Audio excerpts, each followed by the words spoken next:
భారత్ మీద 25% టారిఫ్లు విధించిన నెక్స్ట్ డేనే ట్రంప్ మరోసారి భారత్పై విషం కక్కారు. రష్యాతో మీరు ఎటువంటి సంబంధాలైనా పెట్టుకోండి, ఇద్దరు కూడా డెడ్లీ ఎకానమీస్ మీ రెండు దేశాలవి కూడా అని చెప్పి ఆయన భారత్ మీద ఉన్న ఆ కోపాన్ని కసిని కూడా మాటల రూపంలో ఆయన వ్యక్తం చేసిన పరిస్థితి. సో భారత్ కూడా చాలా క్లియర్గా చెప్తోంది, మన ఆర్థిక వ్యవస్థ బలమైన ఆర్థిక వ్యవస్థ, సో జాతీయ ప్రయోజనాలని కాపాడుకుంటామని చెప్పి కూడా కేంద్ర ప్రభుత్వం చాలా స్పష్టంగా చెప్పిన పరిస్థితి. ఇప్పుడు మోదీ జమానాలో మనం 4th లార్జెస్ట్ ఎకానమీ 2047కి ఫస్ట్ అవుదామని ఒక టార్గెట్ పెట్టుకున్నాం. కానీ ట్రంప్ అంటూ ఉన్నారు డెడ్ ఎకానమీ, మృత ఆర్థిక వ్యవస్థ భారత్ది అని చెప్పి. ఎవరిది మృత ఆర్థిక వ్యవస్థ, భారత్దా లేకపోతే అమెరికాదా?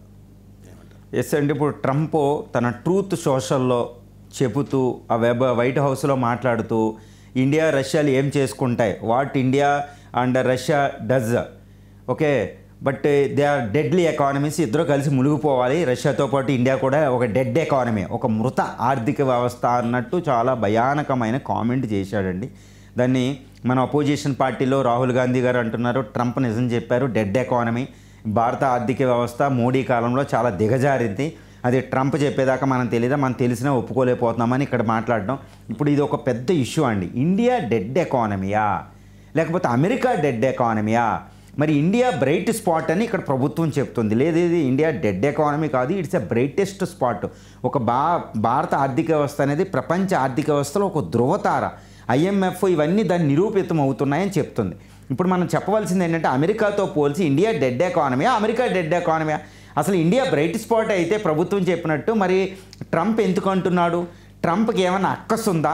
Why he hates the India అనేది ఇక్కడ చాలా ఇంపార్టెంట్ ఇష్యూ అండి. ఇప్పుడు దీన్ని చెప్పాలంటే ఇండియా ఆర్థిక వ్యవస్థ ఎలా ఉంది, అమెరికా ఆర్థిక వ్యవస్థ ఎలా ఉంది? అసలు ఇండియా ఆర్థిక వ్యవస్థ ప్రపంచంలో G20 అనేది మేజర్ ఆర్థిక వ్యవస్థలు ఉంటాయి. G20 అంటే G7 బ్రిక్స్ ఎకానమీస్, ఇలా ప్రపంచంలో 20 ఆర్థిక వ్యవస్థల్లో అతిపెద్ద ఆర్థిక వ్యవస్థల్లో ఒక్క వారం క్రితమే IMF చెప్పింది, ఇంటర్నేషనల్ మానిటరీ ఫండ్ లేదా ప్రపంచ బ్యాంకు, మన RBIని పక్కన పెట్టండి, మనం చెప్పుకోకూడదు కదా, చెప్పండి. ఈ IMF వాషింగ్టన్ DCలోనే ఉంటుంది, అమెరికా ఆధ్వర్యంలోనే పనిచేస్తుంది, అమెరికాకే దాని ఆధిపత్యం. IMF IBRD అవే చెప్తున్నాయి ప్రపంచంలో ఇప్పుడు 2024-25 సంవత్సరంలో భారత ఆర్థిక వ్యవస్థ 6.4 నుంచి 7% ఆర్థిక వృద్ధి కొనసాగిస్తుంది. ఇది ప్రపంచంలో అత్యధికంగా వేగంగా ఆర్థిక వ్యవస్థ వేగంగా అభివృద్ధి చెందే ఆర్థిక వ్యవస్థ భారతదేశం మేజర్ ఎకానమీలో అని చెప్పింది ఎవరు? IMFే. కానీ అదే సమయంలో IMF చెప్పింది ఏంటి? అమెరికా ఆర్థిక వ్యవస్థ కేవలం 1.5 నుంచి 1.8% అభివృద్ధి చెందుతుంది. మరి బ్రైట్ ఎవరిదండి? ఇండియా. G20 ఎకానమీస్ అనేది ప్రపంచ పటం చూస్తే మనకు తెలుస్తుంది. అక్కడ కెనడా, అమెరికా, మెక్సికో, ఉత్తర అమెరికాలో, ఆఫ్రికాలో దక్షిణాఫ్రికా, ఈజిప్ట్లు, ఇక్కడ ఆస్ట్రేలియా, తర్వాత జపాను, చైనా, ఇటు రష్యా, ఇలా G20 ఎకానమీస్ మనకు కనిపిస్తాయి. ఈ G20లోనే ప్రపంచంలో అత్యధికంగా వేగంగా అభివృద్ధి చెందుతున్న ఆర్థిక వ్యవస్థ భారతదేశం. 2016 నుంచి ఇది దిగ్విజయంగా ఉంటుంది. ఈ సంవత్సరమే కాదండి, 16 నుంచి 2016-17 నుంచి ప్రపంచంలో అత్యధిక వేగంగా అభివృద్ధి చెందుతున్నది భారతదేశమే వృద్ధిలో. ఇది ఒకటి. 2, GDP పరంగా, నామినల్ GDP పరంగా భారతదేశం $4.186 ట్రిలియన్ 4వ అతిపెద్ద ఆర్థిక వ్యవస్థ. అటు అమెరికా 30, తర్వాత చైనా, తర్వాత జపాన్ 4 అది జర్మనీ, ఈ 4వది భారతదేశం. టాప్ 10 ఎకానమీలో 4వ స్థానంలో ఉన్నాం. ఈ రకంగా చూసినా డెడ్లీ కాదు. తర్వాత ఫారిన్ ఎక్స్చేంజ్ రిజర్వ్స్ చూస్తే ప్రపంచంలో 4వ స్థానంలో ఉన్న ఫారిన్ ఎక్స్చేంజ్ $700 బిలియన్, అమెరికా కంటే ఎక్కువ ఉన్నాం. ఒకటి. ప్రపంచంలో కాంట్రిబ్యూషన్, ప్రపంచ ఆర్థిక వ్యవస్థ కాంట్రిబ్యూషన్ చైనా తర్వాత భారతదేశం ఎక్కువ ఇస్తుంది. అరౌండ్ 50% గ్రోత్ ప్రాసెస్ ఇండియాలో జరుగుతుంది ప్రపంచానికి. అందుకనే India is the bright spot of the world economy. వచ్చే దశాబ్దాల్లో ఎక్కువ ఉండబోతుంది. తర్వాత Nomura, Standard and Poor, Organisation of Economic Cooperation and Development, IMF, IBRD, World Bank, even FBI, Federal Bureau of Investigation of United States of America report కూడా అధ్యక్షుడికి ఇచ్చేది. ఇవన్నీ ముక్త కంఠంతో యునానిమస్గా they are declaring that India is going to be the second largest economy by the 2047 by surpassing United States of America. America అని తలదన్ని 2047 నాటికి భారతదేశం ప్రపంచంలో అమెరికాను పక్కన పెట్టి 2వ అతిపెద్ద ఆర్థిక వ్యవస్థగా అవబోతుంది. ఆ టైంకి ఇప్పుడు 1వ ప్లేస్లో ఉన్న అమెరికా 3వ స్థానానికి దిగజారుతుంది.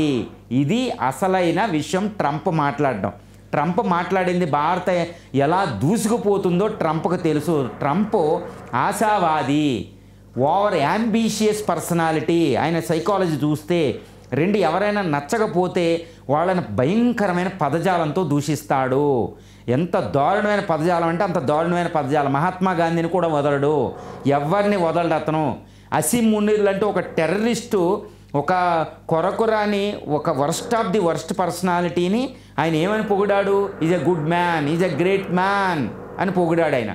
ఆయనకి నచ్చని వెధవను కూడా ఆయన నచ్చని పొగుడుతాడు. ఇదంతా సైకాలజీ అనమాట. ఆయన సైకలాజికల్గా మనస్తత్వాన్ని అర్థం చేసుకుంటే మనకు తెలుస్తుంది. ఇప్పుడు ఏంటంటే India is going to be the second largest economy behind China by surpassing United. అది అమెరికా గ్రేట్ అగైన్ చేయాలి. అమెరికా గ్రేట్ అగైన్ చేయాలంటే ఆయన ఏం చేయాలి? చాలా ఎకానమీని తొక్కేయాలి. ఇండియా మాట వింటలేదండి, అది పరిస్థితి. So brightest economic all indicators of economy చూస్తే ఫారిన్ ఎక్స్చేంజ్ రిజల్ట్స్లో, వృద్ధిలో, అభివృద్ధి పదంలో, తర్వాత ఎక్స్పోర్ట్స్ ఇంపోర్ట్ గ్రోత్లో, ఈ సర్వీసెస్ సెక్టార్లో, ఈ తర్వాత ఈ స్టార్టప్లో థర్డ్ లార్జెస్ట్ ఉన్నాం మనం. ఏ విధంగా చూసినా, ఏ ఎకానమీ ఇండికేటర్ చూసినా India is the brightest spot అండి. ఈ గ్లోబల్ ఎకానమీలో ఇప్పుడు work force 20% of the work force, middle class market, ఇవన్నీ ఏ విషయంలో చూసినా India is the brightest spot అనమాట. ఈవెన్ అమెరికన్ ఎకానమీకే మనం బోళ్ళంత కాంట్రిబ్యూట్ చేస్తున్నాం, బోళ్ళంత ట్యాక్స్ చెల్లిస్తున్నాం. సర్వీసెస్ సెక్టారు, మన ఫార్మాస్యూటికల్ మీదే వాళ్ళు డిపెండ్ అయి ఉన్నారు, వాళ్ళ హెల్త్ సిస్టమ్. సో ఇవన్నీ ట్రంప్కి తెలుసు. వాట్ ట్రంప్ స్పోక్ ఎస్టర్డే అంటే ఏదైతే నిన్న అది మాట్లాడాడో అది ఎన్వి, ఒక అసూయతో, అక్కసుతో అనేది ఇక్కడ మనకు ప్రూవ్ అయిపోతుంది. కాబట్టి India is progressing very fast than compare to any nation on the earth. China కూడా 4.5, మనం 7% అభివృద్ధి చెందుతున్నాం. బ్రైటెస్ట్ స్పాట్ అండి ఇది. సో ఇక్కడ ట్రంప్ చెప్పింది అసలు పట్టించుకోవాల్సిన అవసరం మనకు లేదు. అపోజిషన్ అంటే ఇప్పుడు రాహుల్ గాంధీ గారు అంటారు మీ ఎకానమీ కొంచెం దిగజారింది. మరి దిగజారడానికి ఇప్పుడు 2008లో 10.2% అభివృద్ధి చెందింది, ఇప్పుడు 7%. డబుల్ డిజిట్ ఉండాలి. పొటెన్షియల్ కంటే చాలా తక్కువ ఉన్నాం. ఇంకా ఎక్కువ అభివృద్ధి చెందవలసిన పొటెన్షియల్ ఉంది. కానీ మరి యుద్ధాలు నడుస్తున్నాయి, కరోనా వచ్చింది, కాబట్టి అభివృద్ధి అనేది కొంచెం మందగించింది. కానీ డెడ్ ఎకానమీ అయితే అబ్జల్యూట్ ఈజ్ నాట్ ట్రూ అండి. మోడీ కాలంలో అభివృద్ధి చెందుతూనే ఉంది.